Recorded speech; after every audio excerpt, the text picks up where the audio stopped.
எங்கள் தாத்தா எப்போயும் சொல்லுவார், டைம் ஃப்ளைஸ் குவிக்லி அப்படின்னு சொல்லிட்டு. ஸோ அதனால் இதில் வந்து நான் சின்ன ஒரு ரிசர்ச் பண்ணேன், எப்படி நேரம் வந்து கடந்து போகுது அப்படின்னு சொல்லி. இந்த ரிசர்ச்சில் வந்து ஒரு விஷயம் எனக்கு புரிய வந்தது. நம்மளோட லைஃப்பில் நடக்கிற சில விஷயம் வந்து ஒரு ஃப்ராக்மெண்டேஷனில் தான் நம்மளோட பிரெயினில் வந்து ஸ்டோர் ஆகுது.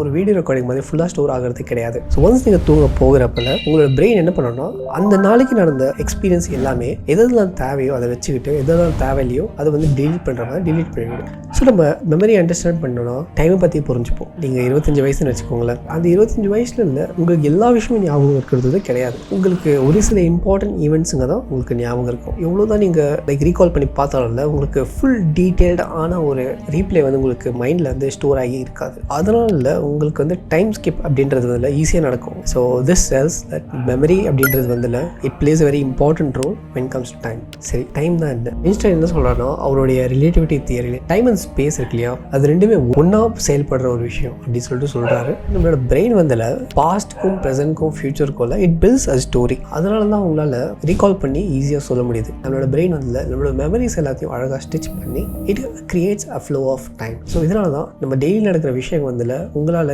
எவ்வளோக்கு ஞாபகம் வச்சுக்க முடியுமோ அவ்வளோக்கு அவ்வளோ உங்களோட டைம் வந்து எக்ஸ்பேண்ட் ஆகிட்டே போகும். ருட்டீன் வந்து சேமாக இருந்ததுன்னா உங்களோட பிரெயின் வந்து அதை ஸ்கிப் பண்ண சான்ஸ் இருக்குது. அதனால உங்களுடைய நாள் வந்து வேகமாக போகிற மாதிரி தெரிய வாய்ப்பு இருக்குது இன்னும் லாங் ரன். சைக்காலஜி படி டைமை பற்றி என்ன சொல்கிறாங்கன்னா, அன்னைக்கு நாளில் என்ன எக்ஸ்பீரியன்ஸ் பண்ணுறோமோ அதை பொறுத்து தான் நம்மளோட டைம் வந்து இது எக்ஸ்பேண்ட் ஆகலாம், ட்ரிங்க் ஆகலாம் அப்படின்னு சொல்லிட்டு சொல்கிறாங்க. லெட்ஸ் சே ஃபார் எக்ஸாம்பிள், நீங்கள் ஒரு ஹாப்பியாக எக்ஸைட்டடாக இருக்கீங்கன்னு வச்சுக்கோங்களேன், டைம் வந்து வேகமாக போகிற மாதிரி உங்களுக்கு ஃபீல் ஆகும். பட் அதுவே நீங்கள் சேடாக டிப்ரெஸ்டாக இல்லைனா ஏதோ ஒரு துக்கத்தில் இருந்தீங்கன்னு வச்சுக்கோங்களேன், நேரம் வந்து ரொம்ப ஸ்லோவாக போகிற மாதிரி ஒரு ஃபீல் இருக்கும். இன்னும் இதை பற்றி நான் டீட்டெயிலாக சொல்லணும்னா, ஃபிசிக்ஸில் வந்து time always moves forward.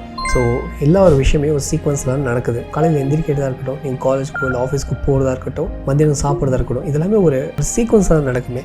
So நம்மளோட பிரெயின் வந்து டைமை வந்து டைரெக்டாக எக்ஸ்பீரியன்ஸ் பண்ணுறது கிடையாது. It experience through memory. So உங்களோட மெமரி வந்து இப்போ நடக்கிற ஒரு ஈவெண்ட்டை வந்து கேப்சர் பண்ணும் அண்ட் அதை வந்து உங்களோட பிரெயினில் வந்து ஸ்டோர் பண்ணும். அண்ட் நீங்கள் அதை வந்து ரிட்ரீவ் பண்ணுறப்ப அதை கான்ஸ்டண்ட்டாக அப்டேட் பண்ணிகிட்டே இருக்கும். சென்ஸ் ஆஃப் டைம் அப்படின்றது இருக்குல்ல, அது எதை பொறுத்து இருக்குன்னா, உங்களோட பிரெயின் வந்து எவ்வளோ ஸ்பீடாக எவ்வளோ மெமரிஸை கேப்சர் பண்ண முடியுமோ அதை பொறுத்து தான் டைம் வந்து டிட்டர்மைன் ஆகுது.